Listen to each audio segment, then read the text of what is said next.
Okay. This is picking up a part 4 of chapter 21. I told you in the beginning, it was very long. This is from the book, of course, that God dictated to me, as he dictated the Torah to Moses. Now, this is 52, and many people don't realize that 52 is the start of 53 in the last 3 verses. And they're in quotes, though very few seem to know about it.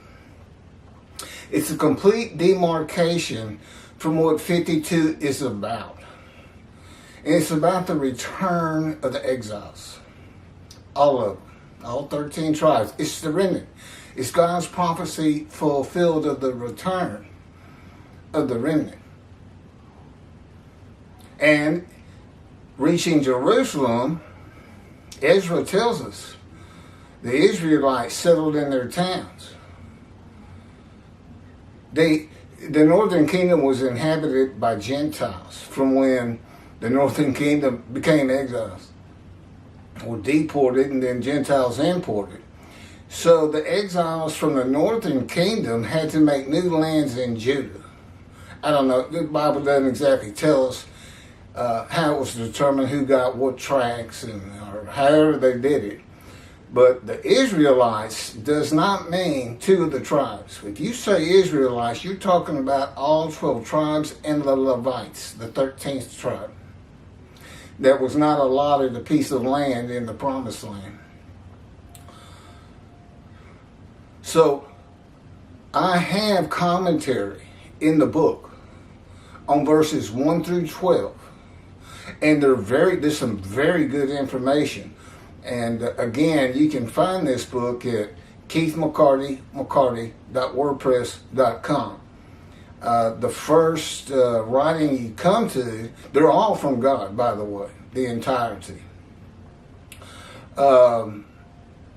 Is something like Day of the Lord versus Messianic Era, or vice versa. And then the next one is the book itself, Isaiah 53, and the Day of the Lord. And the life of God's righteous servants in there too. So we're going to pick up on 52, 13, 14, and 15. Beginning part 4. That's going to take care of 52. And then we'll go ahead and launch into 53. It's long too. There's a lot of commentary. Because it's not only Rashi, it's me. You know, God's righteous servant Moshiach, prophet like Moses, Elijah, a man in divine beings, is the important part of that, because each of those righteous servants that are now here and see a time is coming, they've arrived, all described in my description of 53. Beginning here at 52, 13, 14, 15 in quotes. That's the demarcation.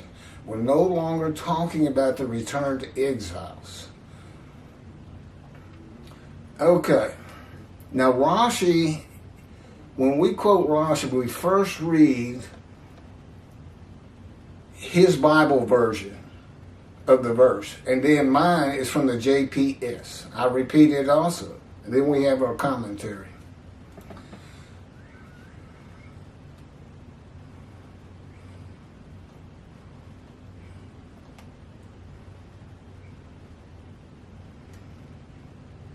Rashi's always first, I'm second. Okay, here's Rashi's 13. Behold, my servant shall prosper. He shall be exalted and lifted up, and he shall be very high. Rashi. Behold, my servant shall... This is Midrash form.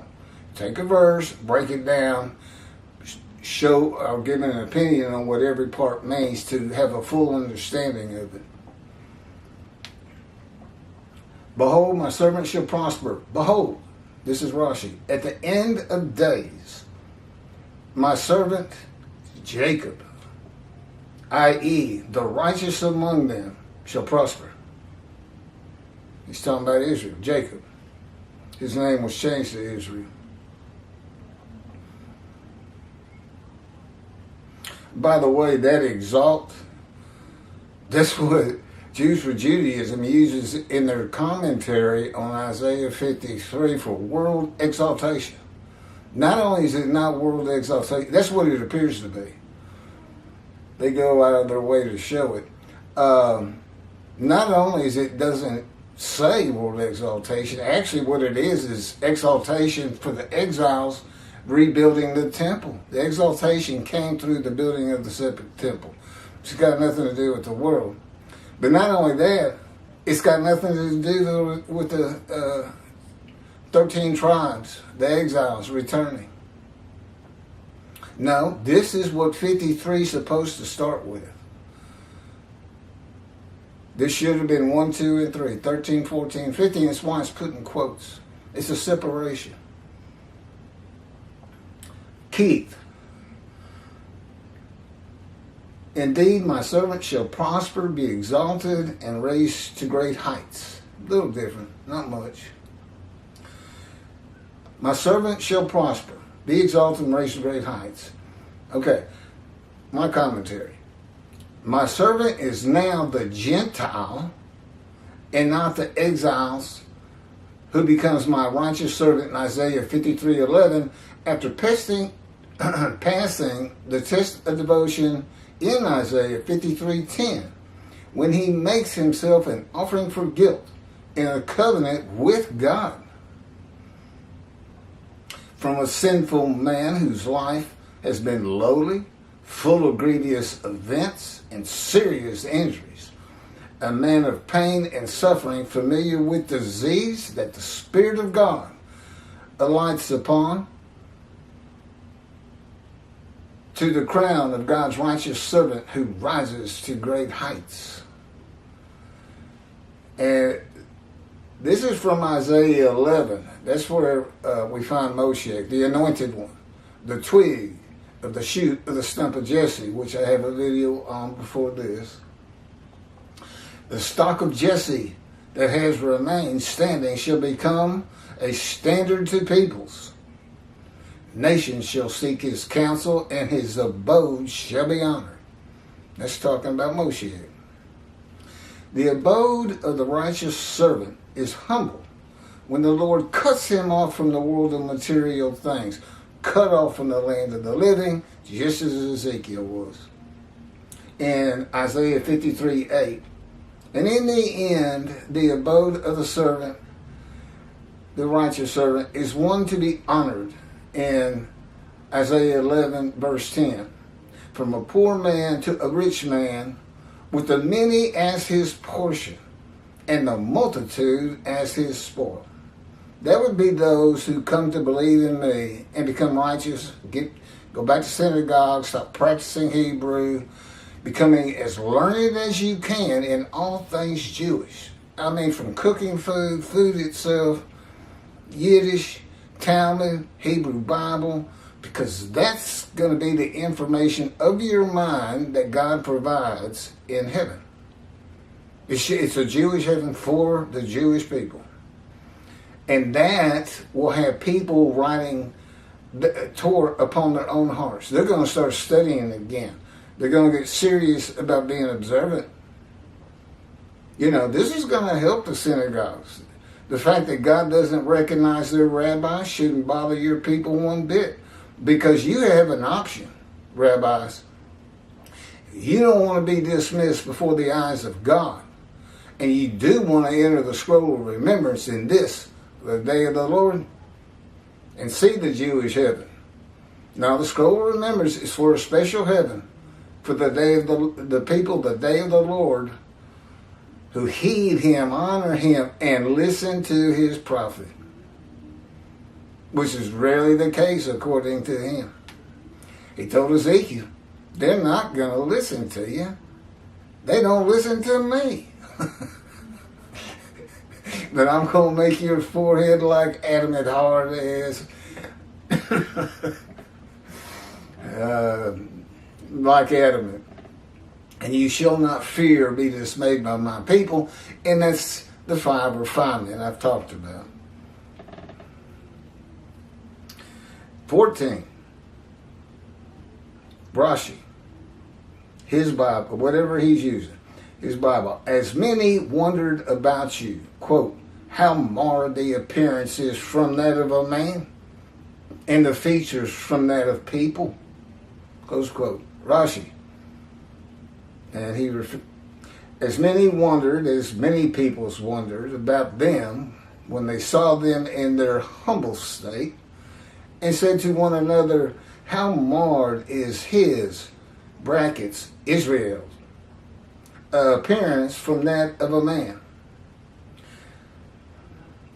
See how their features are darker than those of other people. So, as we see with our eyes, so as we see with our eyes. I'm not quite sure what it means either. How marred is Israel's appearance? Well, all the Jews gathered together as one man. They're called Israel, the patriarch, which is Jacob. To the best of my knowledge, there's nothing wrong with Jacob. I mean, he wasn't afflicted by God, or all these other things the righteous servant goes through. So I don't know quite what he's saying. This is my 14. And this is from the JPS. Just as the many were appalled at him, so marred was his appearance, unlike that of man, his form beyond human semblance. Midrash. So marred was his appearance, unlike that of man. Okay, based on Isaiah 53:10 and its primary purpose, this is the beginning of identifying the righteous servant as a man with disfigurement, blemished with disease, by God. He is not a man without defect, such as lambs and rams for a sin offering and a guilt offering in the Torah. God made sure the way he orchestrated my life from birth, though he did not speak to me till I was 50, that I fit this, but you can't put Jesus in there. He's never crushed with disease. He's never afflicted by God. He wasn't born blind, lame, crippled, disfigured. We'll get to it. How could a man today fit the description of Isaiah 14 with his appearance marred, unlike that of man, brackets, normal men? And just so marred, he shall startle many nations. There is one way. First of all, there's a little hyperbole there about how bad it is. Well, because of what he does. There is one way and still be alive to fulfill verse 52:15. By way of example, to describe such a man who comes when the land blooms again and Jerusalem has been rebuilt, which began about 70 years ago, 1948. If I were to be seen with all of my injuries from accidents and surgical operations at one time, before healing, together with my congenital disfigurement, my appearance and features would be marred from that of a man in people. This is my history. Again, God, these are all God's words. Write this down. And of course, I was familiar with the material. It took me a long time to do Isaiah 53 in the day of the Lord. I had to learn the New Testament and the Hebrew Bible. But I knew about my life, so it only took a couple of weeks to throw this together. It's an easy read. It's really just pointing out how I fit 53. That's what it's for. I was born prematurely in the 7th month, without the muscles of my right breast, nothing here, and with a disfigured right shoulder, much shorter, and arm which is thinner and weaker than my left arm, a withered arm. I would have a 4-inch wound from surgery to remove tissue above the missing right breast when I was 2 years old. I was small, and my parents were told I would not live to see the next day. My intestines hadn't formed properly or completed forming, 7th month birth, and couldn't take milk or anything. They got me through it. My feet would have third-degree burns from standing on the ashes of hot coals at a 4th of July celebration when I was 4, which I remember clearly. My right knee would be a gaping wound from being impaled upon a broken glass bottle after being tripped by my dog while running in a field when I was 10. It was stuck in the ground, nose down, where you drink from. That was stuck in the ground. It was sticking straight up, and the bottle had been broken off of it. That's what my knee came down on. I remember that well, too. I remember them all. My left knee would be sliced open from broken glass. I crawled over playing a game when I was 11 and had to be stitched up. My 2 front teeth would be gone, knocked out by a telephone receiver when I was 12. No comment. Each foot would be pierced twice by nails I stepped on at a construction site when I was 17. And I had to laugh because everybody else did. It was lunchtime on the construction crew. I stood up and there was a board with nails sticking up on either side of the board. My foot went down on 2 of them, came through my left foot. I leaped in the air, screamed, and I came down on my right foot on the other 2 nails. It was like a world record. 4 nails in one moment. My knee would be sliced open from glass. I crawled over playing a game when I was 11. Oh, I just read that. My torso would be open from the top of my rib cage. I mean, I got a big scar down to my pelvic bone.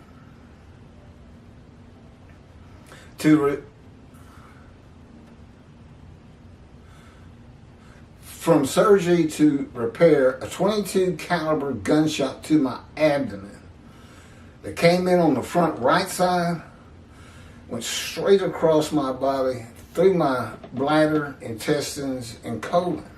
And lodged, it was at a kind of an angle, and lodged in my left buttock.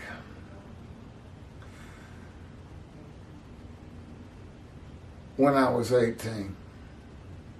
My upper jaw, the teeth, gums, and bone would be severed from my skull from orthopedic surgery with my face swollen to twice its normal size when I was 38. It's because of the headaches I was having. I thought it was jaw-related, temporal mandibular joint dysfunction. It turns out, and I've learned, he proved it to me. God started and kept those headaches going from the age of about 25 to 43. Every day. It was difficult to practice law. It's kind of the reason I became a book lawyer. I really wanted to be a trial lawyer, but I just couldn't take it. It was just too much. But I went to work every day. I had my own practice for a while. Oil and gas. My torso was opened again. Same cut, same scar. To remove an 8-inch malignant cancerous tumor that had burst through my colon. I survived the colon cancer with surgery and chemotherapy, but subsequent tests revealed that the cancer had spread to my lungs, and it was too advanced to treat. I asked, what does that mean? You're not going to treat it. They said, there's no reason to. You're dying. You're gonna, if you probably have about a month. You need to prepare to die. I said, okay. Never saw a doctor again. And I did. I mean, for a couple of years, all I did was walk around the city. I was in a kind of a denial. I refused to believe I was really dying. I didn't care if I had lung cancer or not. I just didn't think about it.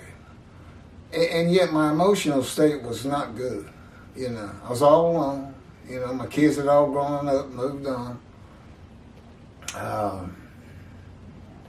The chemo was tough. I was all alone. I've never had a lot of friends, really. Just a real loner. I was told I would soon die, stage 4 diagnosis. I have not seen a doctor for lung cancer from the day forward. It was when the terrorists hit New York 22 years ago, and I was 44 years old. I'm 66 today. I would be very thin, about 145 pounds. That's small for me. I'm usually closer to 200. And I'm over that right now. That's going to change, I presume. Can't say for sure. Not having self-will, I can't decide to go on an exercise program. No, God has to decide it. I have no self-will. I know better than to ask for anything. They should ask for a beating, as far as I'm concerned. Well, chastisement. What did you just ask for? What did you just say? It's like God to talk to you like that. Well, Ma,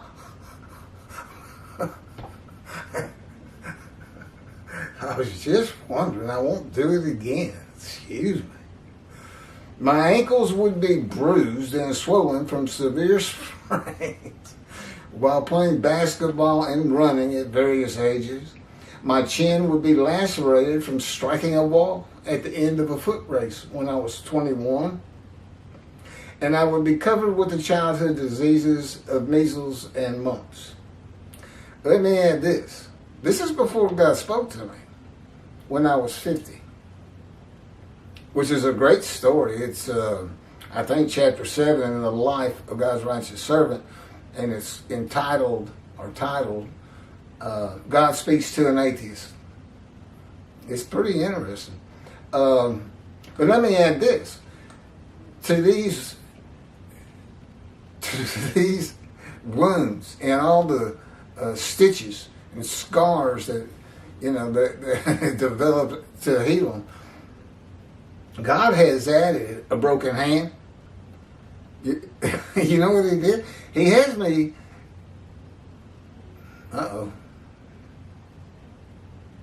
walking on stones in a ravine by a creek. And I mean, we're going fast. And I can't grab the little trees for balance or anything. And we did this for several days, this and that. You want me to turn it off and start again? Oh, I think I won't. Anyway, I had gotten to the end of it, and I was trying to get my breath.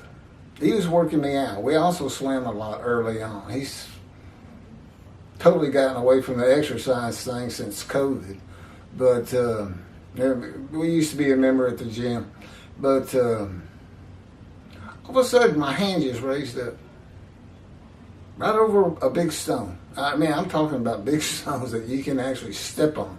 Some of them wiggling up, some of them are slimy, and I could feel them stick my feet to that slime. So, y'all have got everything on autofocus. I can't tell you. I just need better equipment. I can't afford it right now. I got this equipment, including this TV backdrop, with the initial COVID payment, I think.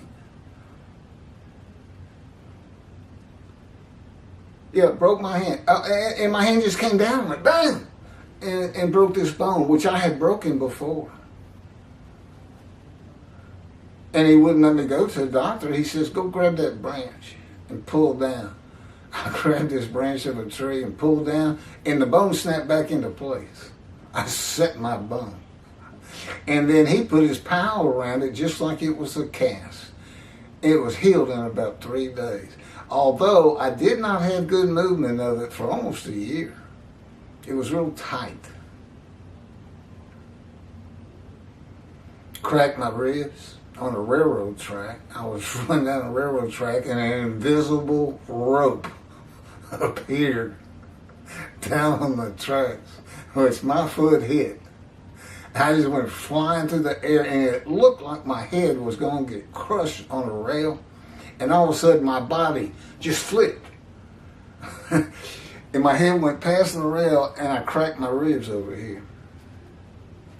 I cursed him for an hour. Easy. Half an hour. I got up and I just started running. I was so mad. That's what he's been getting rid of. Yeah, that's not there anymore. Today I just get up and I'd say, when's it going to be enough? I'd say something. But, it was pretty wild. And he slammed me to the ground on cement 3 or 4 times, breaking my chin open, cracking my skull, ruining a nerve up here. So, skinned up face and everything. So, that is how a man could be the description of the Lord's righteous servant in Isaiah 53:14. And, quote, just so, this is 15. He shall startle many nations. Kings shall be silenced because of him, for they shall see what has not been told them, shall behold what they never have heard. Okay, here's 15. So, well, you heard the description. It's certainly not, the birth is an affliction by God. That's never happened to all the Jewish people. Gathered together as one man. It's never happened. They've never been crushed with disease as one man, Israel. They don't fit 53, Israel doesn't, any more than Jesus does. If they say Jesus just doesn't fit it, I say neither does Israel. Not even close. And let's see you go out and be his representation in this the day of the Lord. How are you going to manage that? You going to gather every Jew on the face of the earth to be Israel? I don't think so. And I'm here to teach you what God has had me write. You going to teach yourself? Well, if I hadn't written it, what are you going to do since he's not talking to you? Crushed with disease, exposed to death, and given long life. That's me, lung cancer. 22 years ago. Death sentence. And I've seen my children. I know, but it's almost a half an hour, and I'm sure we're going to flip it off and check everything again. This is the new memory card. I can only say it's my camera. But sometimes it comes in and it stays good for the entire half hour. I really don't have an answer. Here's 15 of 52. He shall cast down many nations. Kings shall this is Rashi. He shall cast down many nations. Kings shall shut their mouths because of him. For what had not been told them, they saw. And at what they had not heard, they gazed. Rashi. Midrash. What had not been told them concerning any man, they saw in him. They gazed. His answer to interpretation of they gazed is they gazed. So shall he cast down many nations. Okay, Midrash. So now, even for his hand, his hand will become powerful, and he will cast down the horns of the nations who scattered him. They shall shut their mouths at a great bewilderment and for honor. That's Rashi's commentary that it's Israel. This is from the JPS, my commentary. Hey, we're back in focus. Just as he shall startle many nations, kings shall be silenced because of him. Nations are considered any Gentile lands. Kings shall be silenced. Nations shall be startled, for they shall see what has not been told them. In other words, they've never heard of what's happening right now. That would be me also. Shall behold what they never have heard. Well, they'll see me and behold it. And if they've never heard this